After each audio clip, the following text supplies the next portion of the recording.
ఇంతవరకు ఇంట్రడక్షనే అయింది. పోయిన వారం మెయిన్ బుక్కి వెళ్ళాము. దాంట్లో మొట్టమొదటి సెంటెన్సే ఐవి జ్యూస్ గారు బాబాను కలిసిన క్షణంలో అక్కడ జరిగింది ఏమిటట అంటే, బాబా అన్నారట, people don't want work out their karma. వీళ్ళకి వెస్టర్నర్స్కి కర్మ అనేది కూడా తెలియటం చాలా కష్టం. వాళ్ళకి కర్మ సిద్ధాంతం ఎక్కువ చెప్పబడలేదు. వాళ్ళు అంతకుముందు ఇంట్రడక్షన్లో కూడా చెప్పింది ఆమె. ఇవన్నీ కూడా వీటన్నిటిని కూడా బైబిల్లో చాలా తొలగించి ఒక స్వర్గం నరకం అనేది కొంచెం అలా పెట్టుకున్నారట అంతే. ఎందుకంటే ఆ భయం ఉండాలని. అందుకని బాబా ఎప్పుడైతే ఈ మాట అన్నారో ఆమె ఈ మాట విని ప్రజలు అంటే మానవులందరూ కూడా వాళ్ళు మంచి చెడు కర్మలు చేస్తుంటారు. మంచి కర్మ, చెడు కర్మ. మంచి కర్మ చేసిన వాళ్ళకు సుఖాలు వస్తాయి, చెడు కర్మ చేసిన వాళ్ళకి కష్టాలు వస్తాయి. మనకు తెలుసు బాబా సంస్కారాల గురించి మనకు చాలా డిస్కస్లో దాంట్లో చెప్పటం జరిగింది. సో ఈ కర్మ చేసుకున్న ఈ మనుషులందరూ కూడా వాళ్ళు దాన్ని కర్మ ఫలితాన్ని అనుభవించటానికి వెనుకాడతారట. ముఖ్యంగా ఏమిటి? చెడు కర్మ ఫలితంగా వచ్చే దుఃఖాన్ని అనుభవించటం మానవులందరూ కూడా. అందుకే ఇప్పుడు ఇన్ని గుళ్ళు, ఇన్ని పూజలు, ఇన్ని వ్రతాలు, ఇన్ని రకాలైనటువంటి మొక్కులు ఇవన్నీ ఎందుకు వచ్చాయంటే, మాకు కష్టం వద్దు, కష్టం దేవుడా నువ్వు తీసుకోవాలి, మాకు కేవలం సుఖాలే ఇస్తూ పో అని.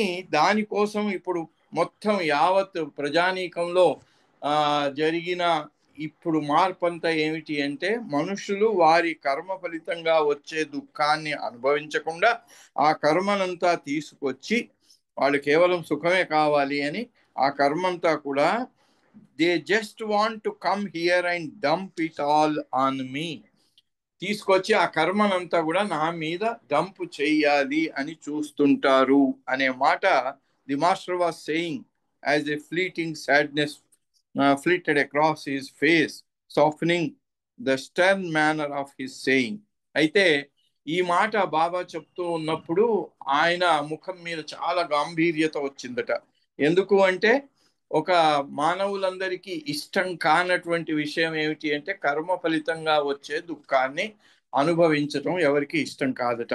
అందుకని వాళ్ళు ఎవరినైతే నమ్ముతారో, ఎవరినైతే ఆరాధిస్తారో వెళ్ళి ఆయన మీద ఇదంతా పడేయటానికి బాబా లవ్ అండ్ డివోషన్ అనే రెండిటి యొక్క తారతమ్యం చెప్పే దాంట్లో కూడా ఈ విషయం చెప్పటం జరిగింది.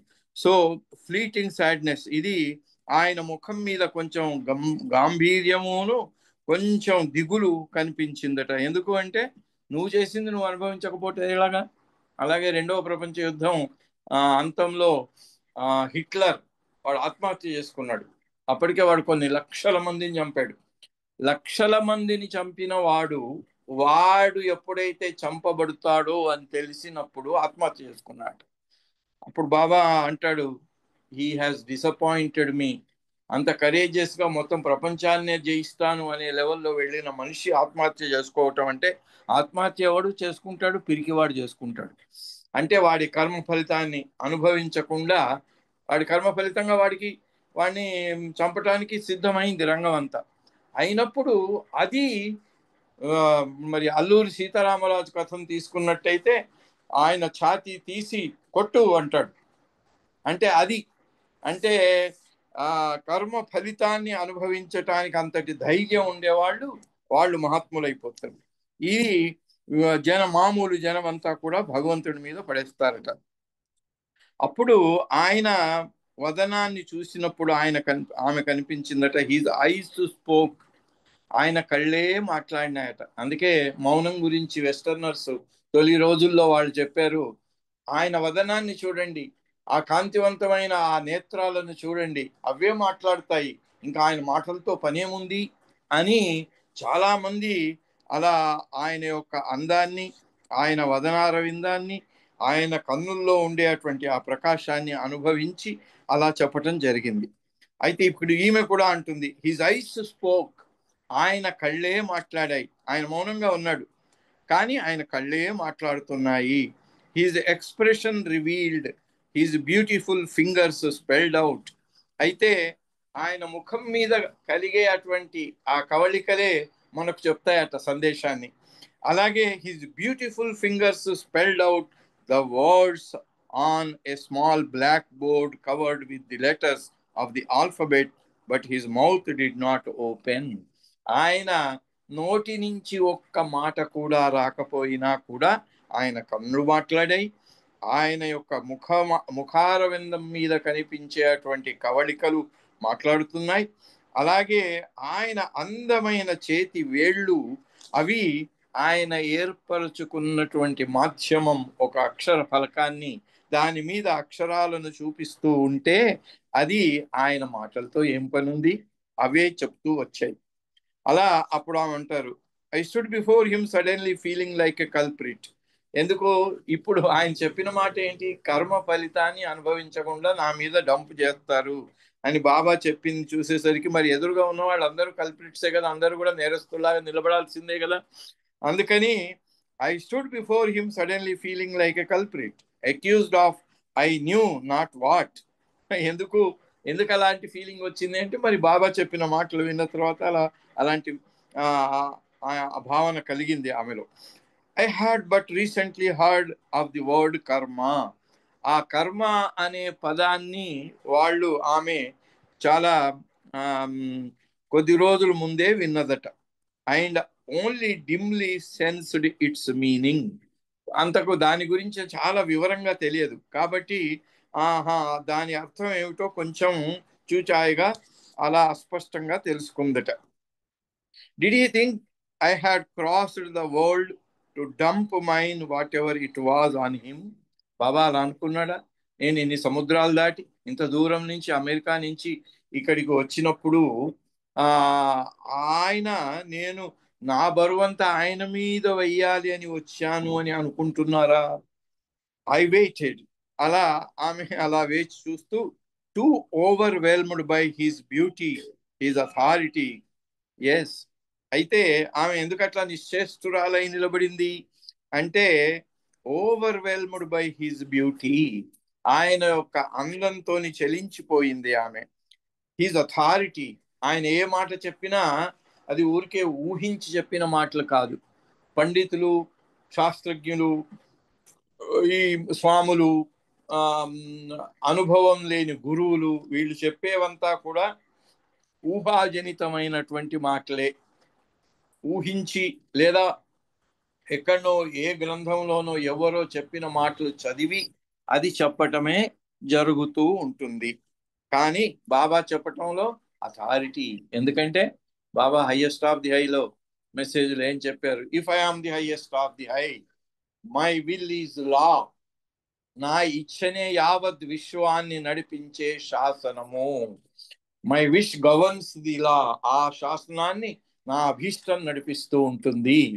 And my love sustains the universe, ఈ యావత్ విశ్వాన్ని సంరక్షించేది నా ప్రేమ మాత్రమే. భగవంతుని యొక్క ప్రేమే ఈ యావత్. అందుకే ఆ భగవంతుని యొక్క ప్రేమే ఆ సృష్టి రక్షకుని యొక్క స్థానం. పర్వర్దిగార్, మనం ఈ ప్రార్థన చదివే దాంట్లో మొట్టమొదటి మాట పర్వర్దిగార్ అంటే విష్ణు, అంటే ఈ సృష్టి రక్షకుడు. ఆ రక్షకుడి యొక్క ఇది కనుక ఆయన అథారిటీ, ఆయన ఏం చెప్పినా కూడా అది దాని వెనకాల ఆయన యొక్క దివ్య అధికారం దాని వెనకాల ఉంది. His very purity which was like a perfume. అయితే ఈ రెండింటినీ మించింది ఒకటేమిటి, ఆయన సౌందర్యం. రెండవది ఆయన అధికారం. మూడవది ఏమిటి అంటే ఆయన పవిత్రత. ఆయన పవిత్రత అనేది పరిశుద్ధాత్మ అని బైబిల్లో క్రీస్తుకు చెప్పిన మాట. పరిశుద్ధతలో ఆయనంత పరిశుద్ధుడు ఇంకోటి లేడు. కాబట్టి the very purity which was like a perfume of which the small room was redolent. ఆయన యొక్క పవిత్రత యొక్క ఆ సుగంధము ఆ గది అంతా కూడా వ్యాపించి ఉందట. ఆమె కలిగినటువంటి అనుభూతి అది దానికి ఏ రకమైనటువంటి సెంట్ కూడా ఏది పనికిరాదు. అట్లాగే శక్తి కూడా. బాబా 1932లో వెళ్ళినప్పుడు జేమ్స్ డగ్లాస్ ఆయన్ని ఇంటర్వ్యూ చేయడానికి వచ్చాడు. ముందుగా అపాయింట్మెంట్ తీసుకుంటే బాబా రెడీ అవుతాడేమో అని అపాయింట్మెంట్ తీసుకోకుండా 1 minute I want to meet అన్నాడు. ఆ 1 minute బికేమ్ 1 hour. చాలా ప్రశ్నలు అడిగాడు, బాబా కూడా చాలా చెప్పాడు. అయితే ది మూమెంట్ అతను బాబా రూమ్ లోకి ఎంటర్ అయిపోగానే ఆయనకు ఒక కరెంట్ షాక్ తగిలినట్టుగా, ఆయన శరీరం అంతా షాక్ గురైనట్టుగా ఫీల్ అయ్యి, ఏముంది ఈ రూమ్ లో, what is happening to me, నాకేం జరుగుతోంది అని కంగారు పడిపోయాడు.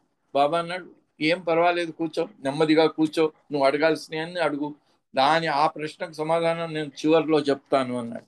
ఏం జరుగుతోంది ఆ రూమ్ లో, ఏముంది అనే విషయం నేను తర్వాత చెప్తా అన్నాడు. దానికి ఏమన్నా అంటే, నేను ఈ రూమ్ లో ఉన్నాను కాబట్టి నీకు ఈ రూమ్ లో అలాంటి అనుభూతి కలిగింది అని. అలా ఇక్కడ ఆమెకు కూడా ఆయన యొక్క ఈ మూడు లక్షణాలు, ఒకటి సౌందర్యం, రెండవది అధికారం, ఆయన అథారిటీ, మూడవది ప్యూరిటీ, ఈ వీటి యొక్క ఆ పర్ఫ్యూమ్, దాని యొక్క సుగంధం ఆ గదంతా నిండిపోయిందట.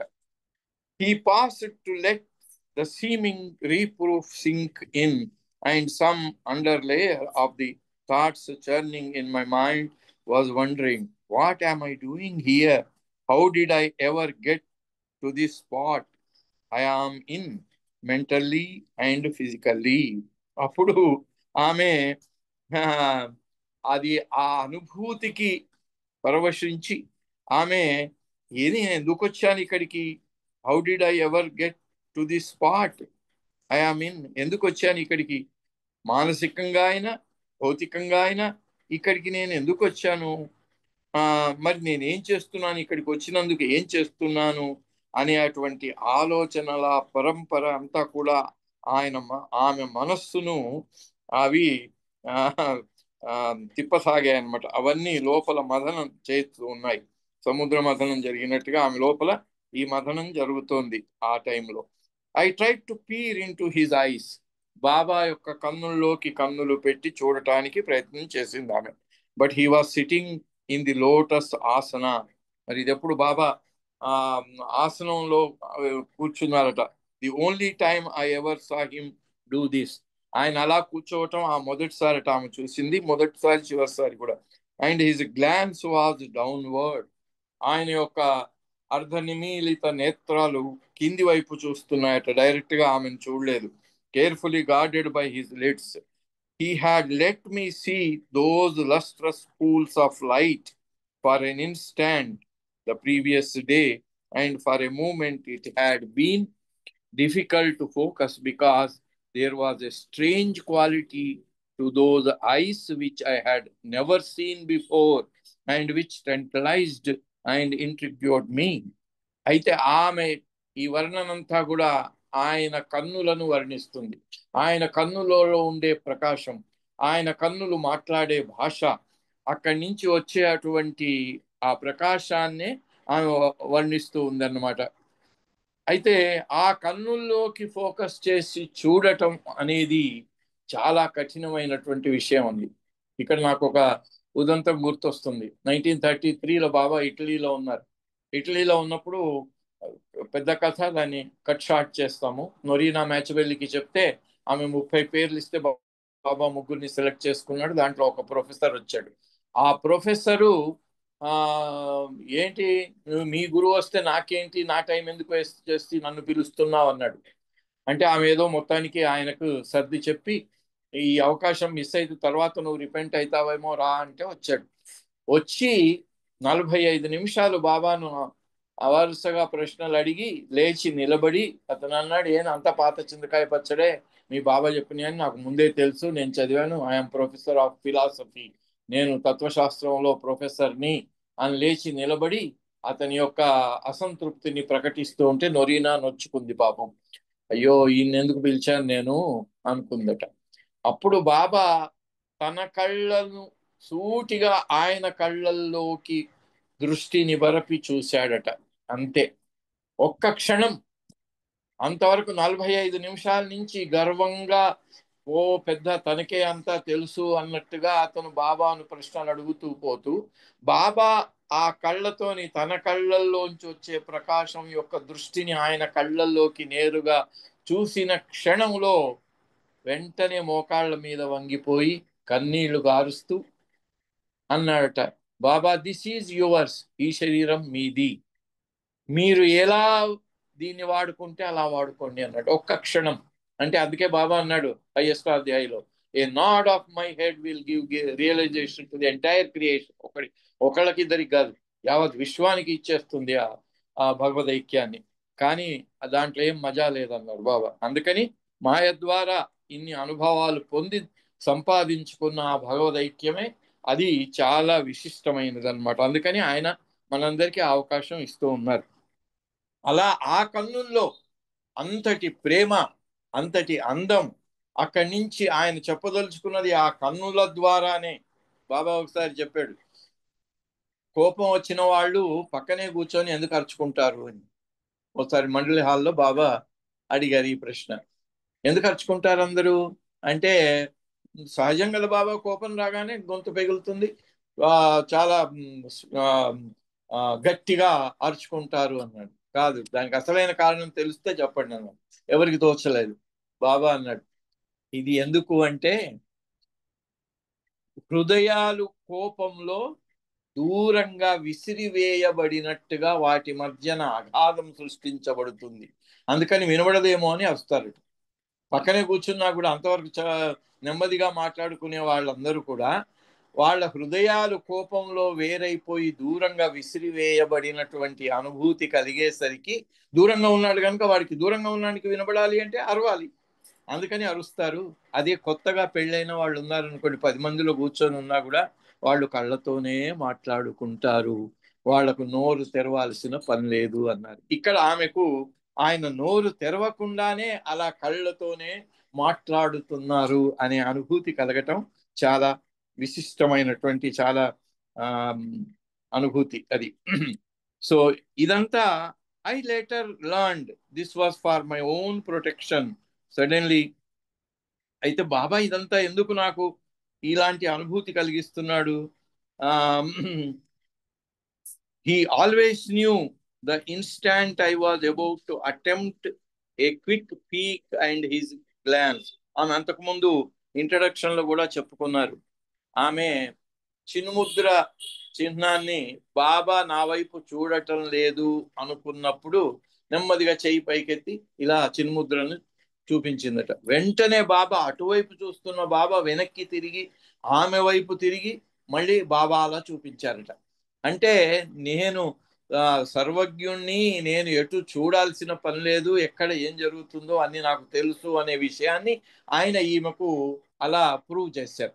అయితే అలా 3 సార్లు జరిగిందని చెప్పింది. అసలు బాబా చూసి గుర్తించే అవకాశమే లేనప్పుడు కూడా బాబా మళ్ళీ నా వైపు వెనక్కి తిరిగి అలా నేను ఏ సంజ్ఞ చేశానో ఆ సంజ్ఞ చేసి చూపించాను. అందుకని ఇది ఆ విషయాన్ని ఇక్కడ ప్రస్తావిస్తున్నారు.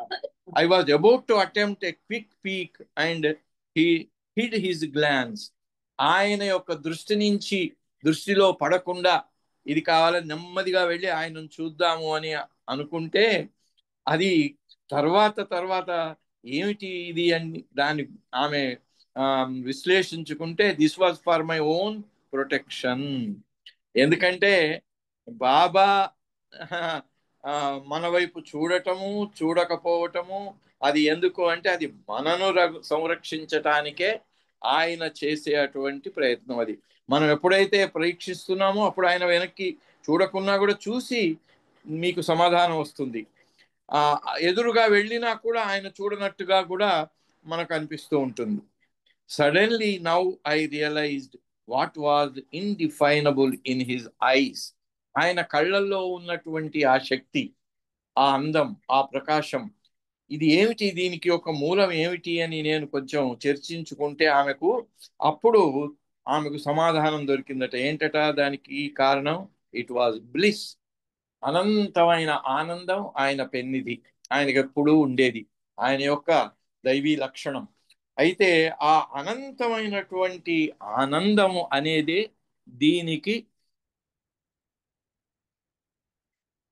ఆయన యొక్క కళ్ళ నుంచి ఇంతగా కనిపించే అటువంటి ఆ ప్రకాశానికి, ఆ అందానికి, దానికి కారణము అని ఆమె బ్లిస్ గురించి చెప్తూ ఆ బ్లిస్ గురించి ఆమె వివరణ ఒకటి పెట్టింది.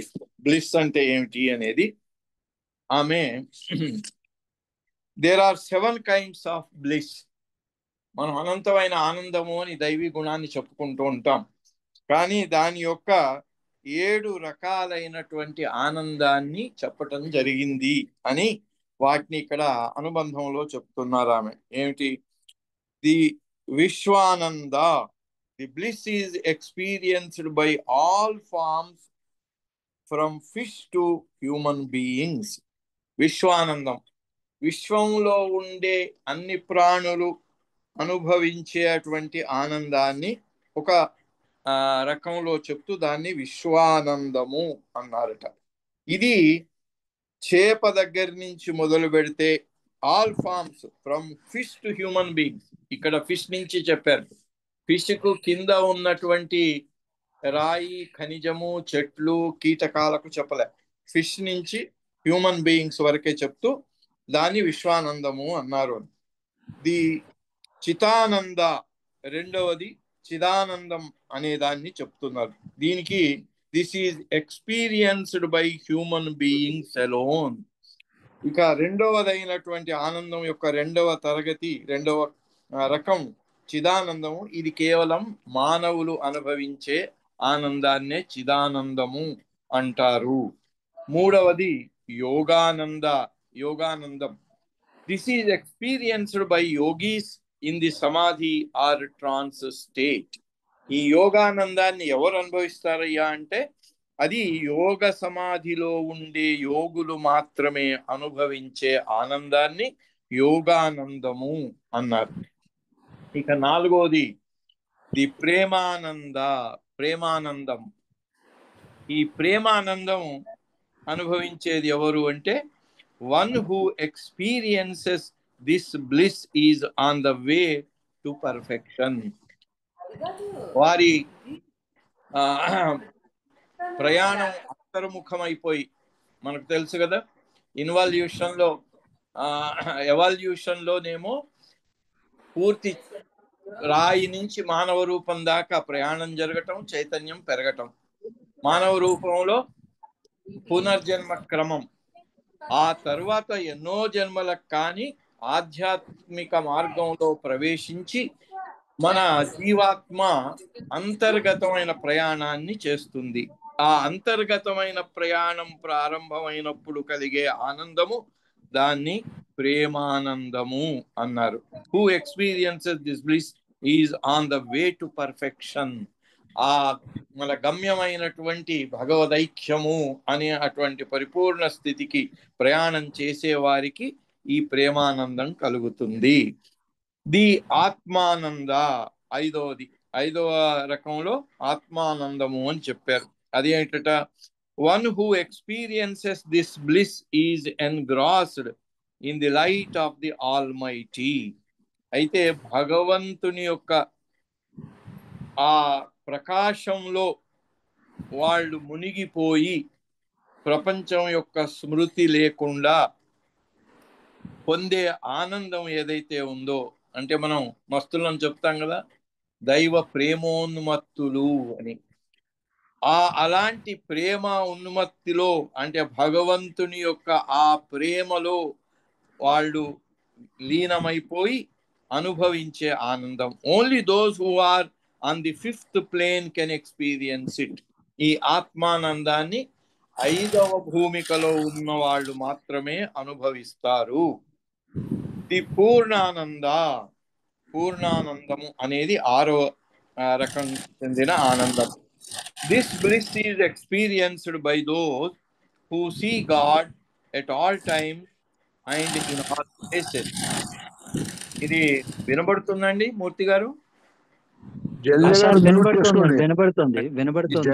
ఏదో వస్తుంది, అందుకని అడిగాను. జలజ గారు మ్యూట్ చేసుకోండి. జలజ గారు సార్, జలజ గారు మ్యూట్ చేసుకోండి. జలజ గారు. ది పూర్ణానంద, this bliss is experienced by those who see God at all times and in all places. ఇక్కడ చూడండి, ఆత్మానందమేమో 5వ భూమికలో ఉండే వాళ్ళు చూసేది. పూర్ణానందం అనేది 6వ తరగతికి, 6వ రకానికి చెందినటువంటి ఆనందం. ఈ బ్లిస్ ని, ఈ ఆనందాన్ని ఎవరు పొందుతారట? By those who see God at all times and in all places. అంటే 6th plane వాళ్ళు ముఖాముఖి భగవంతుడిని చూస్తుంటారు. వాళ్ళ అనుభవించే ఆనందాన్ని పూర్ణానందము అంటారట. ది బ్రహ్మానంద. ఇక ఏడవది చివరిదైనటువంటి ఆనందం బ్రహ్మానంద. బ్రహ్మానందం.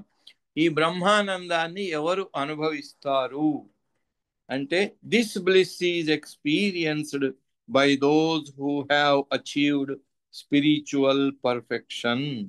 ఇది ఎవరు అనుభవిస్తారు ఈ బ్రహ్మానందాన్ని అంటే ఆధ్యాత్మిక పరిపూర్ణత్వం పొందిన వాళ్ళు. అంటే భగవదైక్యం పొంది మళ్ళీ ఈ మాయా ప్రపంచం యొక్క చైతన్యాన్ని పొంది ఈ ప్రపంచంలో ఈ రెండింటిని కూడా దైవీ చైతన్యాన్ని ఈ మాయా చైతన్యాన్ని రెండింటిని అనుసంధానం చేసి మిగిలిన అందరి కోసం జీవితాన్ని గడిపే వాళ్లను పరిపూర్ణులు అంటారు. ఆ పరిపూర్ణులు అనుభవించే ఆనందాన్ని బ్రహ్మానందం. మరి ఆ పరిపూర్ణులలో గురువులకు గురువైనటువంటి వాడు అవతారుడు. ఆయన అనుభవించే ఆనందం ఈ బ్రహ్మానందము అనే దాన్ని చెప్పటానికి ఈమె ఈ ఆనందం గురించిన ఇన్ని రకాల ఆనందాన్ని చెప్పటం జరిగింది. దీనికి ఎక్కడి నుంచి తీసుకున్నారా ఆమె అంటే మెహర్ బాబా ది మెహర్ మెసేజ్ 1930లో బాబా మెహర్ మెసేజ్ లో చెప్పినటువంటి ఆ ప్రవచనం నుంచి ఈ ఆనందాల రకాలను ఆమె తీసుకొని బాబా కళ్ళల్లో కనబడినటువంటి అంతటి అందము, అంతటి అధికారము, అంతటి పవిత్రత, వాటికి కారణం ఆయన అనుభవించే ఈ బ్రహ్మానందం, ఆ బ్లిస్ అనే విషయాన్ని ఆమె అలా చక్కగా వివరించి చెప్పడం జరిగింది. సో అలా waves of thought billowed through my mind. One notion was, he looks and acts just like the Buddha, except his mass of curly hair falls over his shoulders. అయితే బుద్ధుడిలాగానే కనిపిస్తున్నారు అనే ఒక ఆలోచన వచ్చిందట ఆమెకు. బుద్ధుడికి గుంగురుల వెంట్రుకలు ఉండేవి, మన బాబాకేమో స్ట్రైట్ గా ఉండే వెంట్రుకలు ఉన్నాయి. ఆయనకు రింగులుగా ఉండేటువంటి వెంట్రుకలు ఇప్పుడు బుద్ధుని యొక్క స్టాచ్యూలో చూపిస్తారు కదా, ఆయన తలకున్న వెంట్రుకలు అవి. అదొక్కటే తేడా గాని ఆ వెంట్రుకలు బాబావి మాత్రం ఇలా భుజాల మీద వెనకాల అవి ఆ బాబా యొక్క జుట్టు అంత స్ట్రైట్ గా ఉంటే బుద్ధుని యొక్క జుట్టు ఉంగరాల జుట్టు అన్నమాట అయింది. అదొక్కటి తేడా అని చెప్తూ I had said I never wanted to run a Sufi order, all I ever wanted to do was to sing. అయితే అప్పుడు ఆమె అనుకుందట, నేను ఎప్పుడు కూడా, ఎందుకంటే బాబా దగ్గరికి వచ్చిందే ఆమె సూఫీజం వాళ్ళు ఆమెను ముర్షిదా రవియా అని ఆమె ఈమెను ముర్షిదాగా ప్రపోజ్ చేసింది. నాకేం అధికారం, నాకేమి అనుభవం ఉందని, నాకేమి వచ్చని నేను ముర్షిదా కావాలి, నాకు అర్హత లేదు అని బాబా దగ్గరికి వస్తే నేను నీ వెనకాల ఉన్నాను అన్నాడు. అందుకని ఆమె అంటున్నారు I never wanted to run a Sufi order, నాకు ఎప్పుడు కూడా సూఫీ ఆర్డర్కి నేను ముర్షిదా కావాలని నాకు లేకుండింది. All I ever wanted to do was to sing. ఆమె చిన్నప్పటి నుంచి సంగీతం అంటే ఆమెకు బాగా ఇష్టం, పాటలు పాడటం అనేది ఆమెకు చాలా ఇష్టమైనటువంటి పని. To what sing. His face had been radiant as he lifted an arm with a lawn. ఎప్పుడైతే ఆమె మనస్సులో ఈ ఆలోచన వచ్చిందో నాకు సూఫీ ఆర్డర్కు ముర్షిదా అవటం కంటే పాటలు పాడుకోవటమే నాకు చాలా ఇష్టమైన పని అని ఎప్పుడైతే ఆమె అనుకుందో, ఇంకా ఆమె చెప్పనే లేదు బయటికి, అప్పుడు బాబా తన చేతిని పైకెత్తి he lifted an arm with a long slim index finger pointing first upwards and then tracing a curving passage down through the air, and with the other hand pointed out on the board held by Dr. Ghani. Doctor గని అప్పుడు అక్షర ఫలకాన్ని పట్టుకొని బాబా పక్కన కూర్చున్నాడు. బాబా చేతిని లేపి సంజ్ఞ చేసి ఆ గని మీద ఉన్న బోర్డు మీద ఆయన తన సందేశాన్ని ఇలా చూపించారట. ఏమని? I sing down through the ages, I sing. అయితే ఎప్పుడైతే ఆమె నాకు పాడుకోవాలనే ఉంది అన్నప్పుడు బాబా అన్నాడట, నేను ఐ సింగ్ డౌన్, నేను కూడా పాడుతూ ఉంటాను. పాడటమే కాదు, down through the ages I sing, యుగ యుగాలుగా నేను పాట పాడుతూనే ఉన్నాను అన్నాడు. అంటే పాట పాడటమే కాదు, మచిలీపట్నంలో ప్రజాదర్శనం ఇచ్చేటప్పుడు టౌన్ హాల్లో షెహనాయి ఆయన చాలా చక్కగా వాయిస్తే అది విని బాబా అన్నాడు, నేను కూడా ఇలాగే ఓ పాట పాడాను, ఆ పాట పాడిన తర్వాతనే ఈ సృష్టి అంతా వచ్చి నా మెడకు ఆ తగిలింది అని, ఆయన మెడలో పడింది అని. ఇక్కడ ఐ సింగ్ త్రూ ఏజెస్, యుగ యుగాలుగా నేను పాడుతూనే ఉన్నాను అని ఆమె మనసులో వచ్చినటువంటి, నాకు పాడటం అంటేనే ఇష్టము అనే మాటకు బాబా చెప్పాడు. దీనికి ఐ సింగ్ అనే దానికి బాబా చెప్పిన దాని అర్థం ఆమె వివరించింది. అని వచ్చే వారం చదువుకుందాం. అవతార్ మెహర్ బాబాకి జై. జై బాబా. జై బాబా మూర్తి గారికి. జై బాబా అండి రామకృష్ణ గారు. ఇంకా మీరు చెప్పిన తర్వాత నేనైతే ఇంకా చెప్పకూడదు అని నిర్ధారించుకున్నాను. ఎందుకంటే మీరు చెప్తున్నప్పుడల్లా పిక్చరైజేషన్ అయిపోతుంది అనమాట. అది నా తాలూకా స్వానుభవం.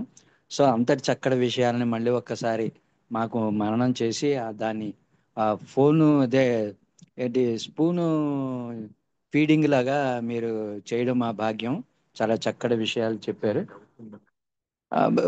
మీరు ఒక్క నిమిషం టైం ఇస్తే నాకు చిన్న పిసరు డౌట్ ఉంది, అది మీరు కొంచెం క్లారిఫై చేయాలి సార్.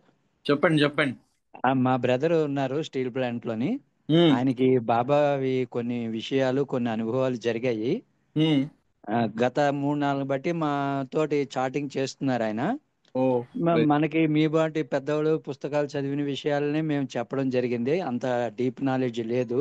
ఉమ్, సో ఆయనకి మరి బాబా కృప కలిగిందో ఏంటో తెలీదు. మొన్న 2 days వచ్చారు, సెంటర్ ఉమ్, కూడా వెళ్ళారు. ఇవాళ కొవ్వూరు వెళ్ళాము.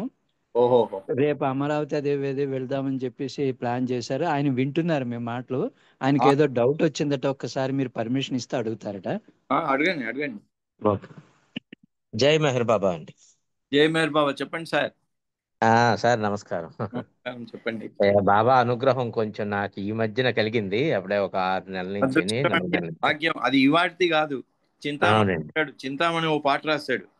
అవును సార్. తొలి జన్మల పుణ్య ఫలమా, నీ కటాక్ష వీక్షణమా, తొలి ఉమ్, చూపులో మా ఎదలను ఎటుల దోచితివి తండ్రి అని. అది అవునండి. ప్రతి ఒక్కరికి కూడా ఆ భాగ్యం, అది ఆ ఉమ్, కనుమరుగై ఉంటుంది, లోపల నిక్షిప్తంగా ఉంటుంది. అది బయటికి వచ్చే క్షణం అది ఆ దైవ ఉమ్, లీలలో నిర్ణీతమై ఉంటుంది. అది ఇప్పుడు మీకు అవునండి. ఆసన్నమైంది కనుక ఆ దానికి లోపల నిక్షిప్తమైంది, ఇప్పుడు బయటకు వచ్చింది. మీ ఎన్నో జన్మల పుణ్య భాగ్యం. థ్యాంక్ యూ అండి, ధన్యవాదాలు. చెప్పండి. అయితే ఇక్కడ ఏమైందంటే బాబా గారు పుట్టిన తేదీ నేను కొంచెం ఆస్ట్రాలజిస్ట్ అండి, బాగా అబ్బింది భగవంతుడి ఉమ్, యొక్క కృప వల్ల. ఉమ్, బాబా గారు పుట్టిన తేదీ, సమయం ఇవన్నీ చూశాక ఆయన గ్రహాల యొక్క స్థితిగతులు తెలిసి నాకు ఏదో చూసారా సంభ్రమాశ్చర్యాలు వచ్చిన ఉమ్. ఆనందం కలిగిందండి. ఆహాహా. అంటే నాలాంటి ఎప్పుడో ఏమండి? ఒకసారి ఒక ఆయన ఒక హారోస్కోప్ చూసి చాలా ఇదిగా ఆ చాలా ఎక్సెప్షనల్ అని ఏదో రాసినట్టు నాకు గుర్తు. అది పూర్తిగా నాకు ఇది. అవునండి, నేను ఒక 2 నిమిషాలు ఆయన ఫస్ట్ క్లాస్ లో చూసి ఆనందం తట్టుకోలేక మూసేశాను. అంటే చూడండి, మనకు బాబా కనబడితే కళ్ళెదురుగుండా ఎలా అనిపిస్తుంది, వెంటనే అయ్య బాబోయ్ అది రూపం మనం జీర్ణించుకోలేక, అనుభవించే శక్తి లేక కళ్ళు మూసుకుని మళ్ళా కొంచెం ధైర్యం తెచ్చుకుని మళ్ళీ ఆయన చూడగలుగుతాం. Correct correct. అలాగా ఫస్ట్ గ్లాన్స్ లోనే ఆయన చూసినప్పుడు అండి, ఆయన పుట్టుకతోటే ఒక మహాజ్ఞాని, తండ్రికి తల్లికి కూడా తెలుసు ఇలాంటి వాడు మన గర్భాన్ని జనించి ప్రపంచానికి లోకోత్తరంగా తయారయ్యి ప్రపంచాన్ని హక్కును చేర్చుకుని దీన దయాలు వాళ్ళని మిగతా వాళ్ళని అందరినీ చూసి తల్లిదండ్రులు వీళ్ళకే కాకుండా ప్రపంచానికి చెందిన వ్యక్తిని తెలిసి అవుతాడు అనుకుంటే, ఈయన 6 ఏళ్లకే ఈయనకి ఇటువంటి జ్ఞానోదయం కలిగిందని నా నమ్మకం అండి. అంటే బాబాని నేను ఇప్పుడే దర్శించాను, కానీ ఆయన్ని ఆ గ్రహాల యొక్క స్థితిలో చూడగానే నాకు కళ్ళు బైర్లు కమ్మే, ఒక రకంగా చెప్పాలంటే. బాబా నేను చెప్తే స్కూల్లో చదివేటప్పుడు ఆమె మ్యాథ్స్ టీచర్ ఏదో లెసన్ చెప్తుంది. అవును సార్, అవును సార్. బాబా కళ్ళు తిరిగినట్టు అయి పడిపోయాయి. అప్పుడు ఏమైందంటే మొత్తం సృష్టి అంతా తన నుంచి వస్తున్నట్టు అనుభవం కలిగింది బాబాకి. పెద్ద అబ్బబ్బబ్బా. ఉదయాలు అవి వాటి నుంచి నక్షత్రాలు, గ్రహాలు ఇవన్నీ వస్తున్నట్టు మీరు చెప్పిన ఆ స్కూల్లో చదివే రోజుల్లోనే ఆ అనుభూతి కలిగింది. అవునండి, అవును. అది ఇట్లా 3-4 అనుభవాలు బాబా స్వయంగా చెప్పారు. అది నాకు 2 సంశయాలు సార్. చెప్పండి. ఇప్పుడు ఈయనకి గ్రహాల ప్రకారం మంచి గాత్రం ఉంది, వాక్ ఉంది, మనుషుల పాలిట అంటే ఈ కుష్టు వ్యాధి వాళ్ళు, అంగవైకల్యం వాళ్ళు, అంధులు, ఇలాగా పేదవాళ్ళు, ఇలాంటి వాళ్ళ పట్ల ఆయన తప్పించిన తీరు నభుతో నభవిష్యతి. అంటే ఒక అవతార పురుషుడిగా ప్రపంచంలో ఇటువంటి వాళ్ళ గురించే నేను ఉద్భవించాను, వాళ్ళ గురించే జీవిస్తానని సంకల్పంతో జీవించిన వ్యక్తిగా నాలాంటి సామాన్యుడికి ఇంత లేటుగా అయినా కూడా తెలుస్తున్నదంటే అది నా జన్మ సాఫల్యం. రెండు ఓకే. ఏంటంటే ఆయన ఇన్ని గుణాలు ఉండి కూడా మౌనం తీసుకోవడానికి, అంటే 25లో ఆయన మౌనంతోటే ఉమ్. మిగతా 40 ఏళ్ళు కూడా ప్రపంచానికి సందేశం అందించడం, తక్కువ మాట్లాడడానికి గల కారణం ఏమైనా ఉందా? ప్రథమ చెప్పాడు, సందేహం. బాబానే చెప్పాడు. మీ అందరి ఆహా. 3-4 కారణాలు చెప్పాడు. ఒకటేమో అవునండి. అసలైన కారణం ఏమిటి అంటే అవునండి. ఆయన వచ్చింది ఇప్పుడు అందరినీ ప్రాపంచికమైన వ్యామోహం నుంచి తప్పించి పరమాత్ముని వైపు మరల్చటం ఆయన పని.